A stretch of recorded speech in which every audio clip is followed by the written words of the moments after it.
जय मसीह की। दोस्तों, आप सभी का हम स्वागत करते हैं जीवन शैली के इस एपिसोड में। मैं पंकज भगत और मैं रोशनी भगत। हम दोनों आपका स्वागत करते हैं और आज हम अच्छी बात एक करनी चाहेंगे जी। और आज हम फैमिली और फैमिली में जो प्यार है उसके बारे में, और ख़ास करके आजकल जो डिवोर्स बहुत बढ़ गए हैं, यानी कि तलाक जो कि बहुत ज़्यादा बढ़ गया है, हम उस टॉपिक में बात करना चाहते हैं। परमेश्वर चाहते थे कि हम सब एक साथ एक परिवार में रहें, यही सोच के उन्होंने हमारी इस संसार की रचना की थी और परिवार बना रहे, उनके बीच में प्रेम बना रहे। परंतु हाँ, और उसके बाद लेकिन क्या होता है कि लोग आपस में जो है प्रेम से नहीं रहते और दो सबके बीच में लड़ाइयाँ होती है, हस्बैंड वाइफ के बीच में। और उसी टॉपिक में हम बात करना चाहते हैं, क्योंकि हमने बीते दिनों देखा कि बहुत सारे जो परिवार हैं उनके बीच में जो है लड़ाइयाँ होती है, या किसी वजह से उनके बीच में डिवोर्स बढ़ गया है। और ख़ास करके मसीह परिवार यानी कि क्रिश्चियंस फैमिली में डिवोर्सेस बहुत ज़्यादा बढ़ गए हैं। तो आज हम उस टॉपिक में बात करेंगे। हाँ, ये हालांकि बाइबल में साफ तरीके से लिखा हुआ है कि स्त्री और पुरुष जो परिवार में शादी के जरिए बंधे रहते हैं उन्हें एक साथ रहना है, और यहाँ पर कोई डिवोर्स का कोई ऑप्शन नहीं है। और गॉड हेट्स डिवोर्स, उन्हें पसंद नहीं है। फिर भी आज हमारे समाज में हमें ये गंभीर समस्या देखने के लिए मिली है। तो हम आज बाइबल से आपको हम ये बताना चाहेंगे कि कैसे ये जो प्रॉब्लम है, समस्या डिवोर्स का, वो कैसे हम उसे ख़त्म कर सकते हैं, और ये ना करें तो किस तरह से परिवारों को उजाड़ देता है। जी। और उसके रूट कॉज क्या है कि क्यों ये लड़ाइयाँ होती है या क्यों मतभेद होता है, क्यों डिवोर्सेस इतने ज़्यादा बढ़ गए हैं, जबकि मसीह परिवार में लोग हस्बैंड और वाइफ और उनका पूरा परिवार यीशु मसीह पे विश्वास करने वाला होता है, तो भी उनके बीच में क्यों इतने तलाक होते हैं, और इससे आने वाली जो जनरेशन है उसके ऊपर क्या असर होता है। हम उन सारी बातों के बारे में आज बात करेंगे।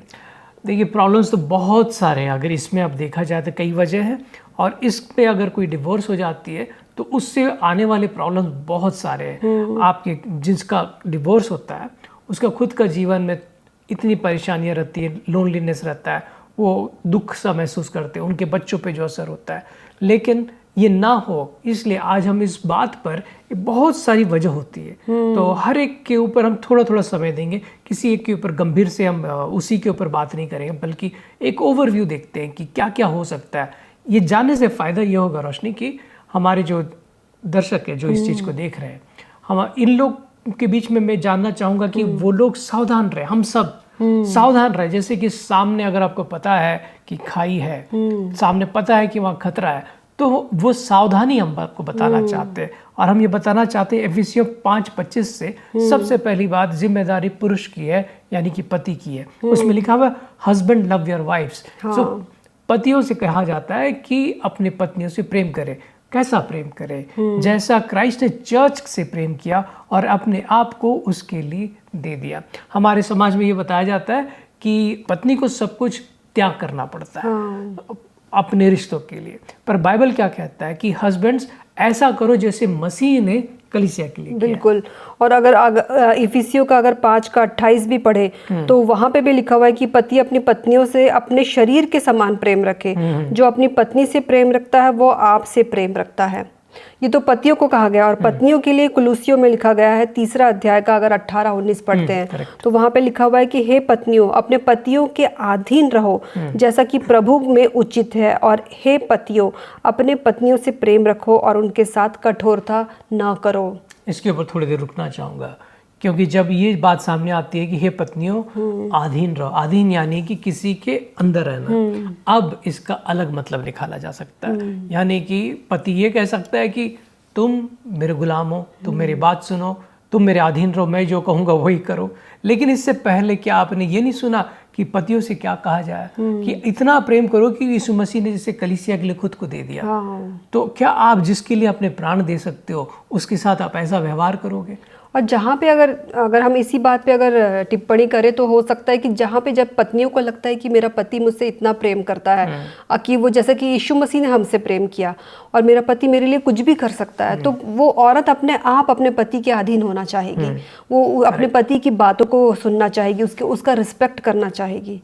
इसमें खास बात क्या है रोशनी, जब आप ये बता रहे हो ना कि प्रेम अगर रहता है ना, तो आपको ये नहीं लगता है कि मैं अधीन हूँ, आपको ये नहीं लगता है कि उसके लिए मैं अपना प्राण दे दिया, आपको खुशी होती है वो चीज़ करने की। तो इसलिए मूल बात ये है कि आपने प्रेम करना एक दूसरे से। बिल्कुल। और ये जो डिवोर्स हो रहे हैं आजकल इतने क्यों बढ़ रहे हैं? लेकिन हाँ, उसके मसीहों के बीच में जो क्रिश्चियंस है उनको तो ये सारी बातें बचपन से हम सुनते हैं कि यीशु मसीह ने हमसे कितना प्रेम किया, हमें भी वैसे ही दूसरों से प्रेम करना है, और हम सब मिलजुल कर प्रेम के साथ रहते हैं, वचन पढ़ने वाले रहते हैं, बाइबल सुनते हैं, बचपन से चर्च जाते हैं जो लोग, वो लोगों के बीच में क्यों ऐसा होता है? उसके बहुत सारे कारण हैं, तो आप उस कारण के बारे में कुछ बात करना बहुत सारे हैं। सबसे पहले देखिए, हम सबकी परवरिश अलग होती है। पति पत्नी जो है एक समाज में रहे या फिर दूसरे देश में रहे, दूसरे शहर में रहे, आपकी आर्थिक स्थिति, आप जिस स्कूल में गए, आपने अपने माता पिता को और अपने परिवार में आपने जो देखा और आपकी जो पत्नी जो देखी है, दोनों अलग हो सकता है। तो अलग होने की वजह से दोनों के विचार अलग हो सकते हैं। और ये चीज़ आप सोचोगे कि जब मेरी शादी होगी, आप यही एक्सपेक्ट करोगे जैसे आपके समाज में था, आपने जो चीज़ देखा है। जैसे कि आपने मान लीजिए कि कभी ये देखा कि पुरानी बातें को कोई याद रखता है, माफ नहीं करता, तो अनफॉरगिवनेस रहता है। एक कारण ये हो सकता है कि आपने वो चीज़ डेवलप नहीं किया कि आप माफ कर दो। कहीं कहीं भी आप ये देखते हो ना कि पुरानी बातें रहेगी याद, भले बोले नहीं बोले, औरतें तो बोल देती है। और औरतों को खास करके जब अगर पति के साथ लड़ाई होती है तो औरतों को बिल्कुल याद रहता है कि मेरे पति ने मुझे ये कहा था और ये नहीं कहा, या मेरे परिवार वालों ने। और ये प्रैक्टिकल चीज़ें, हम किसी के ऊपर ब्लेम नहीं कर रहे, लेकिन हमारे साथ ऐसा होता है।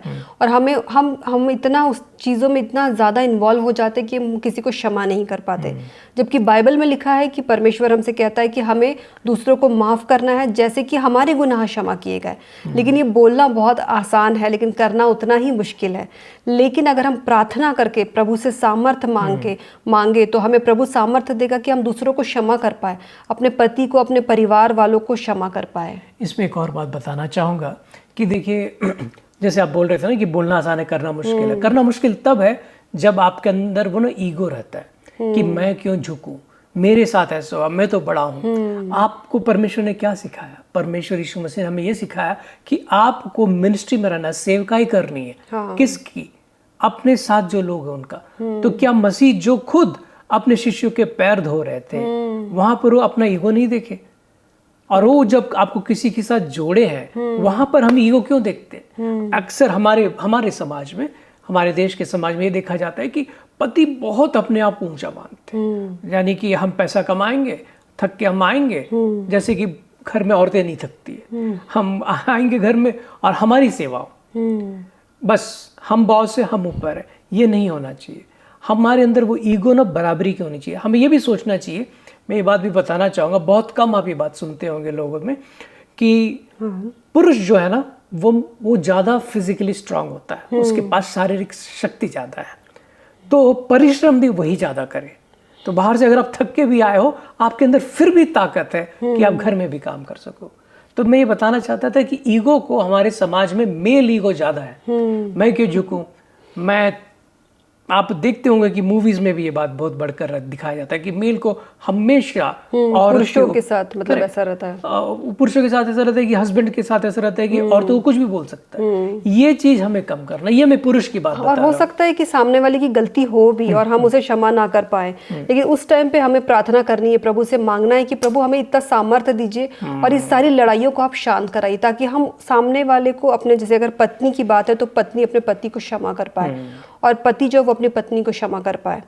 और ये ऐसे ही हम इतना ही नहीं, परंतु और भी कई वजह होती है डिवोर्स की। दूसरी वजह में जाने से पहले आप जो बात बोले बहुत अच्छा बात है रोशनी।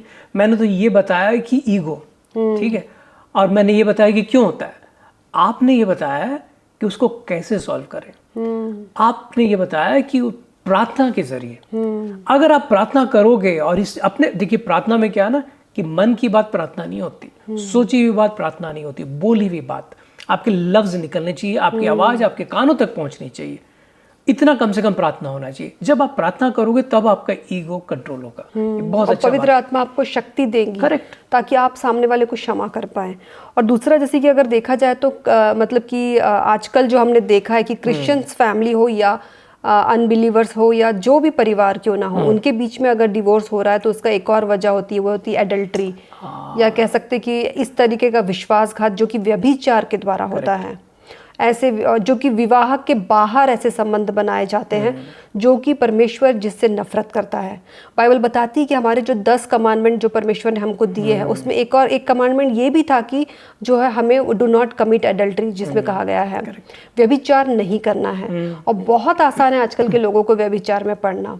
ये आजकल और आसान हो गया क्योंकि टेक्नोलॉजी जिस तरह से हमें कम्युनिकेट करने के लिए ईजी करती है कि हमारे अगर पुराने दोस्त हैं या फिर नए दोस्त हम बनाए, कुछ लोग सोशल मीडिया में जाके अनजान लोग से दोस्ती करते हैं और वैसे करते करते आपको लगता है कि नहीं यहीं पे मुझे प्यार मिल रहा है, यहीं पे यही लोग मुझे समझ पा रहे हैं या फिर यही औरत मुझे समझ रही है। और कई बार धोखा भी होता है उसमें, कई बार होता है धोखा, और वो सारी चीज़ें धीरे धीरे लड़ाइयों में बदल जाती है। तो ये व्यभिचार एक ऐसी चीज़ है जहाँ पे हो सकता है कि ये व्यभिचार जो है एक ही जगह पे ना, सोशल मीडिया में ही नहीं, मतलब कि इंटरनेट सोशल मीडिया में नहीं, अपने सोसाइटी में हो सकता है, ऑफिस में हो सकता है, ऑफिस में हो सकता है, सोसाइटी में हो सकता है, नेबरहुड में हो सकता है, पड़ोसियों के साथ, या कहीं पे भी ये चीज़ हो सकती है। पुराने कोई दोस्त, आप उसके फेसबुक चेक कर रहे हो, उसके इंस्टाग्राम चेक कर रहे हो और आप उसे रेगुलरली फॉलो कर रहे हो, उससे कम्युनिकेट करने, उससे आप कनेक्ट कर रहे हो, उससे बात करने की कोशिश कर रहे हो, या फिर किसी तरह किसी वक्त किसी शहर में आप मिले थे, फिर से आप उसे जुड़ना चाहते हो। अब इस बात पे बात करना चाहूँगा रोशनी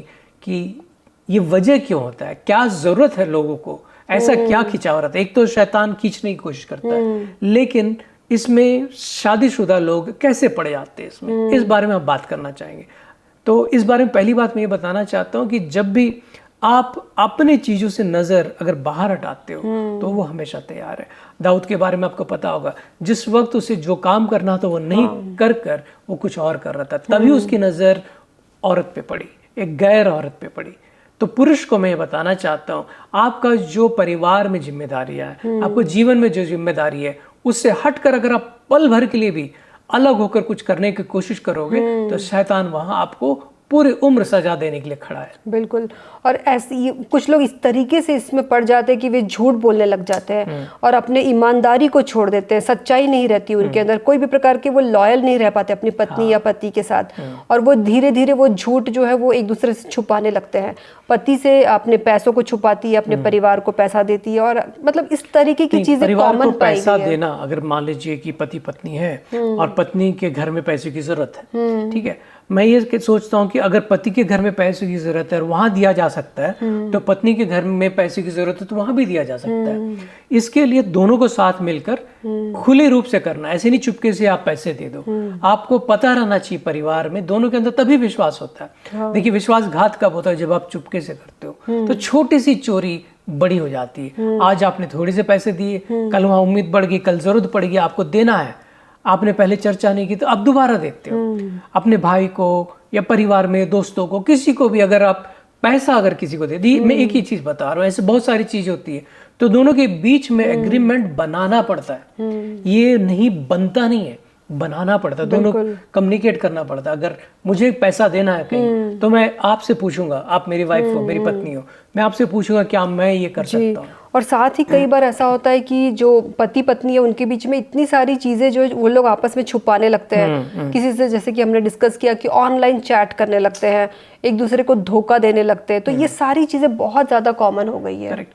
और इसमें क्या नाम रोशनी में भी, और इवन कई लोग तो पोर्नोग्राफी में पड़ जाते हैं। हाँ। अश्लील पिक्चरों को देखना, अश्लील चीज़ों को मतलब एक्सेस करना, और वो एक रीज़न कहीं ना कहीं धीरे धीरे बढ़कर वो आ जाता है लड़ाई झगड़ों में, और लड़ाई झगड़े, विश्वासघात, ये सारी चीज़ें धीरे धीरे बनकर एक बड़ा रूप धारण करती है। और वो होती है एक उसका सबसे बड़ा जो ये रूट कॉज है जो डिवोर्स का, वो ये सारा है, और धीरे धीरे ये बड़ा होकर तलाक तक पहुंच जाता है। तो पति पत्नी में आपस में कम्युनिकेशन बहुत क्लियर होना चाहिए। उनकी शारीरिक जरूरत, शादी की जरूरतें, समाज की जरूरतें, परिवार की जरूरतें आपस में बात कर लेना चाहिए। अगर आप एक दूसरे को समय नहीं देते हो, ऐसा नहीं है कि काम इतना ज्यादा है कि आप बात नहीं कर सकते, 15-20 मिनट, आधा एक घंटा तो बात कर सकते हो कि आपकी क्या जरूरत है, आपके परिवार की क्या जरूरत है, आपने क्या तकलीफें देखा, आपको ये बात करना होगा। ऐसा नहीं है कि देखिए, कभी आपको लगता है कि नहीं मेरी वाइफ को उतनी पढ़ी लिखी नहीं है, मुझे उसको नहीं समझ में आएगा, या कभी कभी वाइफ को लगता है कि नहीं मैं तो बहुत पढ़ी लिखी हूँ, मेरे पति को नहीं समझ में आएगा, या फिर मेरा डिपार्टमेंट अलग है, उसको नहीं समझ। कई बार ऐसा होता है कि पति जो है उससे पत्नियां कई बार पति से ज्यादा कमाने लगती है, आजकल के जमाने में हमने देखा है। तो तब क्या होता है, पत्नियों के अंदर ईगो आ जाता है, या पति को लगता है कि जब वो ज्यादा कमाता है तो उसे लगता है कि मेरी पत्नी तो कुछ इंफीरियरिटी लगता है, मुझे कम क्यों, मैं कम क्यों। तो ये सारी चीजें भी एक कारण होती है। तो इसमें क्या है ना कि हमें थोड़ा खुले रूप से सोचना चाहिए। अगर घर में पैसा आता है, किसी रूप से भी आए, तो परिवार का भला हुआ। हाँ। ये सोच तब आएगा जब शुरुआत में ही पैसे आपने जोड़ लिया, या फिर आपने शुरुआत में नहीं जोड़ा और अभी भी आप कोशिश करना चाहते हो, तो प्रार्थना, आप पहले बताए थे, प्रार्थना एक ऐसा जरिया है। अगर आप पति पत्नी, आप हाथ दीजिए, अगर आप पति पत्नी हाथ पकड़कर प्रार्थना करोगे, तो आपकी प्रेम की जो दीवारें, प्रेम के बीच में जो दीवारें, वो भी खत्म हो जाएगी। आपको यीशु मसीह में विश्वास करके प्रार्थना करनी पड़ेगी। और जैसे कि आपने ये 3 कॉर्ड के बारे में सुना होगा बाइबल में, जो कि यीशु मसीह हमारा सबसे मेन जो है, हमारा इस तरीके का हमारे बंधन को जोड़ता है। अगर आपके रिश्ते में, पति पत्नी के रिश्ते में, अगर तीसरा ऐसा कॉर्ड, यानी कि आप पवित्र आत्मा, प्रभु यीशु मसीह अगर आपके रिश्ते में नहीं है, तो पूरी संभावना है कि ये रिश्ता टूटे और कहीं ना कहीं एक हद तक लेके जाया जा सकता है। लेकिन जब तक यीशु मसीह आपके रिश्तों को नहीं बांध के रखता, आपका रिश्ता जो है वो मजबूती से नहीं रहेगा। और इसके लिए आपको हमेशा यीशु मसीह में बंधे रहना है। We should abide in the word of God, and we should abide in the Lord बोलते हैं ना, जैसे हमें परमेश्वर में बने रहना है हमेशा। ये चीज कैसे किया जाए, इसका प्रैक्टिकल टिप अभी मैंने दिया है कि आप एक दूसरे के साथ मिलकर प्रार्थना करें। दिन में कम से कम 2 या 3 बार, सुबह जब सुबह उठते हैं तब साथ में मिलकर प्रार्थना करें, या फिर शाम को जब आप रात को सोने जाते हैं तब साथ में प्रार्थना करें। परिवार आपके साथ बच्चे हैं तो बच्चों के साथ मिलकर प्रार्थना करें। हाँ, अगर आप हाथ छू कर प्रार्थना करोगे, खासकर बच्चों के साथ मिलकर जब प्रार्थना करोगे, इतना प्रेम आएगा परिवार में कि आप इन सब चीज को छोड़ दोगे। देखिए, प्रेम जब आएगा ना, तब आप उसको नहीं देखोगे उसने मेरे साथ क्या गलती की, और समय और मौका परिस्थितियां बदल देगा वो। हमने अपने जीवन में ये चीज देखा, बिल्कुल हम ये जी रहे हैं। आज हमारे शादी के करीबन 17 साल हो गए, और हमने वो सभी चीजें देखी है जो शायद आपके जीवन में मौका आता होगा कि आपस में कैसे लड़ जाए। शैतान नहीं छोड़ता है। और अगर आप सिंगल हैं, अभी तक आपकी शादी भी नहीं हुई है, तो भी आप निराश ना होइए। ये सारी बातें आप ध्यान रखिए और ज़रूर आप प्रार्थना कीजिए कि परमेश्वर आपको अच्छा जीवन साथी देगा और आपको अपने जीवन में कैसे आगे बढ़ना है। कई लोग इसलिए शादियां नहीं करते, वो लोग बोलते हैं कि शादियों में तो आजकल डिवोर्सेस हो रहे हैं, खास करके क्रिश्चियंस लोग भी शादियों के बाद उनके भी डिवोर्सेस हो रहे हैं, तो हम शादी क्यों करें। लेकिन ज़रूरी नहीं कि जब किसी और की शादी खराब हुई है तो आपकी शादी भी खराब हो, आपके रिश्ते खराब हो। अगर आप परमेश्वर में बंधे हुए हैं, अगर आप प्रार्थना करके आगे बढ़ेंगे, प्रार्थना करके जीवन साथी के बारे में परमेश्वर से आप उनको मांगेंगे, उनकी योजना के बारे में, तो आपका जीवन सफल होगा ही होगा। आप जो बात बता रहे थे, इसमें हमने आपको एक खास बात बताई है। यदि इस वक्त आपके शादी नहीं हुआ है और आप इस बात से चिंतित है कि समाज आजकल डिवोर्स में ज़्यादा चला गया है और मैं उसमें पढ़ना नहीं चाहती, मैं उसमें पढ़ना नहीं चाहती, इसलिए बेहतर ये कि मैं शादी ना करूं, अगर आप ऐसा सोच रहे हो, तो हम आपको विश्वास दिलाने आए हैं कि अगर आप प्रार्थना कर कर परमेश्वर से कहोगे और प्रार्थना में ये कहोगे कि मुझे अपनी ओर से मेरा जीवन साथी दे, मुझे एक सफल पति या पत्नी बनाने के लिए वो गुण अभी दे, तब आपका शादी सफल रहेगा। आमीन। और लेकिन आप याद रखिए कि अपने शादी की, जब शादी जिनकी हो, जैसे जो पति पत्नी है, उनके बीच में प्रेम रहना बहुत ज़रूरी है, विश्वास रहना है और लड़ाई झगड़ा अब्यूज़ नहीं होना चाहिए। हमने देखा है कि कई बार बहुत ज़्यादा फिजिकल अब्यूज़ होता है, यानी कि शारीरिक रूप से प्रताड़ना होती है, और वो प्रताड़ना जो है, जैसा हमने कहा, लड़ाई झगड़े धीरे धीरे ये एक ऐसा रूप धारण कर लेती है कि फिजिकली हस्बैंड और वाइफ के बीच में लड़ाइयाँ शुरू हो जाती है। और कई बार ऐसा होता है कि वो एक दूसरे को घर छोड़कर वो चले जाते हैं और वो वापस नहीं आ पाते। तो ये फिजिकल अब्यूज से हमको बचना है। और एक और चीज़ है जो कि डिवोर्स का एक और कारण होता है, जो हमने देखा है, वो है एडिक्शंस। एडिक्शंस में जाने से पहले मैं फिजिकल अब्यूज के बारे में बताना चाहता हूँ। फिर से मैं ये सारे पुरुष, सारे पतियों को मैं एक बात बता देना चाहता हूँ, आपके लाइफ का 100%, 100% आपका ये प्रण होना चाहिए कि चाहे बात कितनी भी खराब हो जाए, कितनी भी गंभीर हो जाए, आप अपने फिजिकल पावर का, यानी कि अपनी शारीरिक ताकत का इस्तेमाल नहीं करोगे।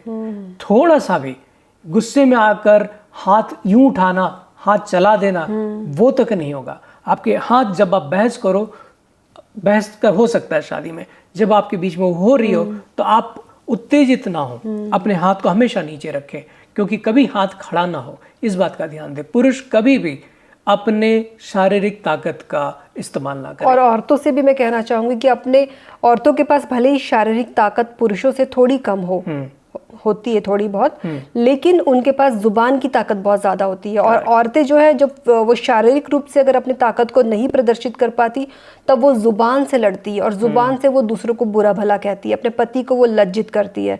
तो यहाँ पे औरतों से भी मैं यही कहना चाहती हूँ कि वे अपनी जुबान को नियंत्रण में करें और अपने पति के अधीन हो जाए और उसकी इज्जत करें। मैं एक मूल मंत्र बता देता हूँ सारे पत्नियों के लिए। पति को केवल इज्जत चाहिए। अगर आप अपने बोल से सिर्फ इज्जत से बात करोगे तो समस्या बढ़ने से ज्यादा वो कम हो जाता है। अगर सिर्फ उसको अधीन का वही मतलब है कि उसको रेस्पेक्ट दे देना, बस उससे ज्यादा वो नहीं मानता। बिल्कुल। और ये तो एक ऐसा कारण था जो कि हमने हर एक घरों में देखा है, लेकिन कुछ घरों में हमने ये भी पाया है कि जैसे मैं कह रही थी कि एडिक्शन पे भी लोग फंसे होते हैं, नशे में होते हैं। कई सारे ये नशे जो है वो खाने पीने को, या तो वो ड्रग्स के होंगे या पीने के होंगे, या तो फिर हो सकता है सोशल मीडिया का एडिक्शन, सोशल मीडिया पोर्नोग्राफी का एडिक्शन होता है।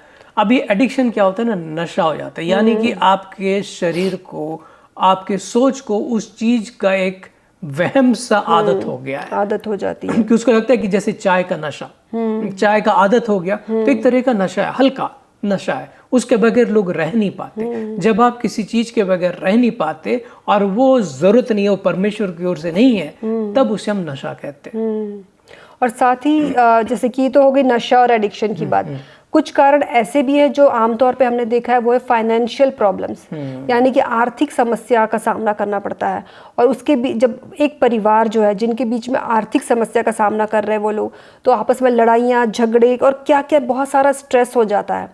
तो ऐसे सिचुएशन में हम आपको यही कहना चाहेंगे कि पति और पत्नी दोनों को मिलकर कमाना चाहिए। करेक्ट। दोनों को अपने पैरों पे खड़े होना चाहिए। इससे क्या होता है कि आत्मसम्मान बना रहता है और घर में थोड़े पैसे ज्यादा आती है, और दोनों को घर भी संभालना चाहिए। ऐसा नहीं कि पत्नी अगर ऑफिस जा रही है तो घर का भी काम अकेले वो कर रही है। आज के समाज में पतियों को भी घर में भी बराबर, शायद ज्यादा काम करना चाहिए। इससे क्या फायदा होता है, मैं एक और बात बता देता हूँ कि ज्यादातर आर्थिक जिम्मेदारियां पतियों के ऊपर होती है। करेक्ट।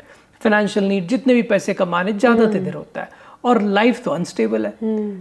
आप इंश्योरेंस करा लोगे, बीमा करा लोगे सब चीज का, लेकिन सबसे ताकतवर चीज है जब आप अपने परिवार में लोगों को सामर्थ्य बनाओगे। आपका, हमारा, ये जो पतियों का मैं बारे में बात कर रहा हूँ, हमारा इस समय के दौर में ये जिम्मेदारी है कि हम जो औरतों को पिछले कुछ सालों में उन्हें दबा के रखा गया था, उन्हें थोड़ा हमसे पीछे रखा गया था, उन्हें पढ़ने का मौका, खेलने का मौका नहीं दिया जा रहा था, लेकिन अब समाज बदल गया है, अब सुविधाएं बदल गई है, अब उन्हें मौका मिल रहा है। तो हमारी कोशिश ये होनी चाहिए कि हम अपने घर की औरतों को और बेहतर मौका दें, उन्हें ऑफिस जाने में, उन्हें काम करने में, उन्हें ड्राइविंग करने में। देखिए, आप जिस तरह से बचपन में पुरुष खेले हैं, बॉल के साथ खेले हो, आप कार चलाए हो, बाइक चलाए हो, साइकिल जितना चलाए हो, जितना आप खेले हो, उतना औरतों को नहीं मिला है खेलने के लिए। तो आपके पास वो जो मोटर कंट्रोल है, वो सब चीज ज्यादा है। आपको बदन हेल्प करना पड़ेगा अपने वाइफ को,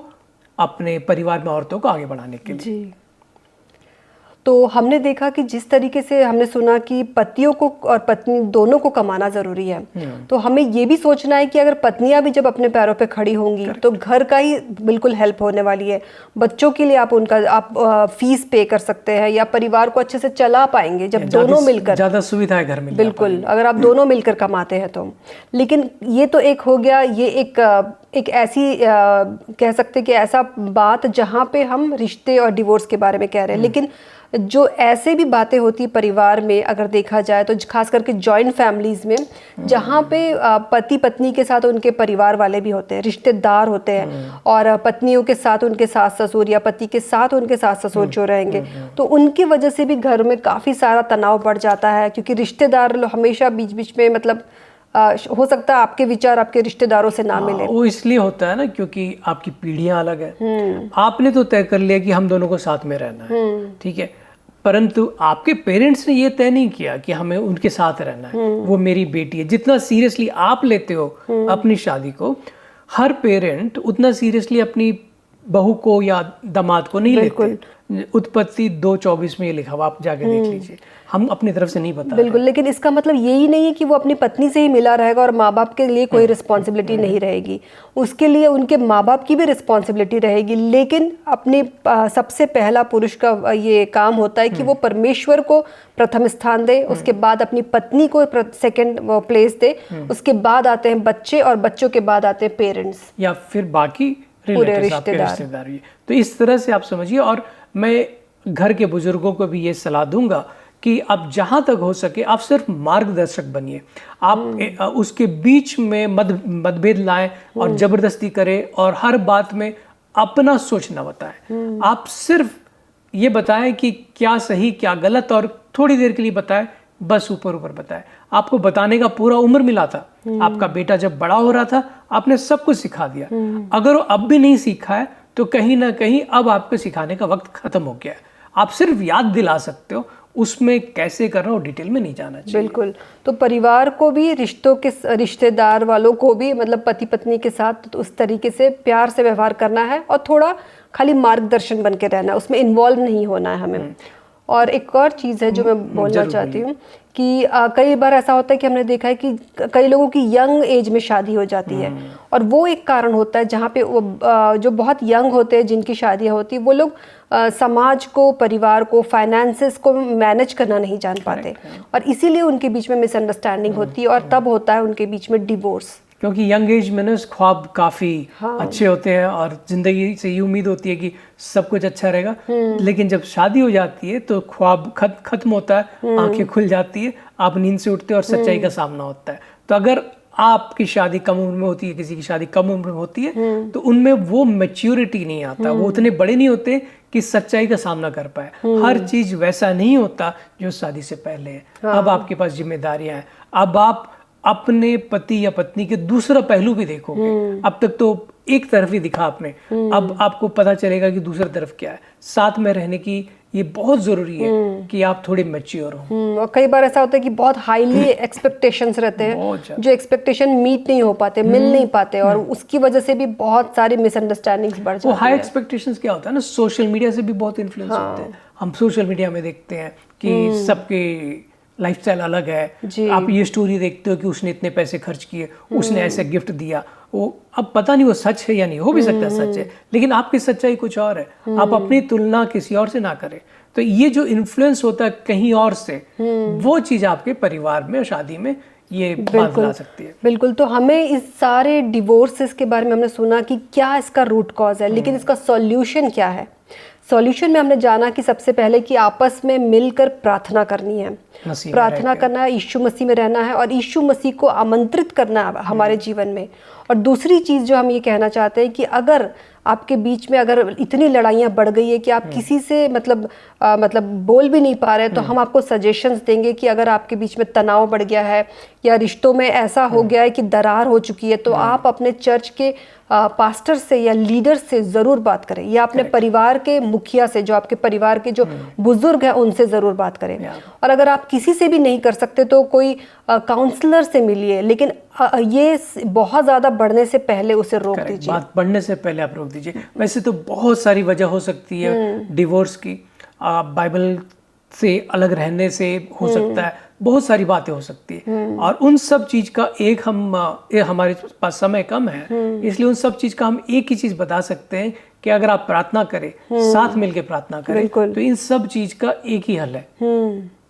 और भी बातें हमें करनी है इस बारे में, और लेकिन क्योंकि परमेश्वर ने कहा है कि वो परमेश्वर जो है वो विश्वासघातियों से, मतलब यहाँ पे जैसे कि अगर हम पढ़े मलाकी का 2:16 में कहा गया है कि यहोवा इज़राइल का परमेश्वर ये कहता है कि मैं घृणा करता हूँ उससे जो अपनी पत्नी को त्यागता है। तो ये जो आप बोले रोशनी, इस वक्त हम शुरू से जो चीज बोल रहे थे यहाँ पर एक के साथ लिखा गया। आमेन, आमेन, आमेन। आइए हम एक साथ मिलकर प्रार्थना करेंगे। प्यारे पिता, हम धन्यवाद करते हैं कि आपने हम इन लोगों के साथ में, हमारे दर्शक के साथ में हमें जोड़ा।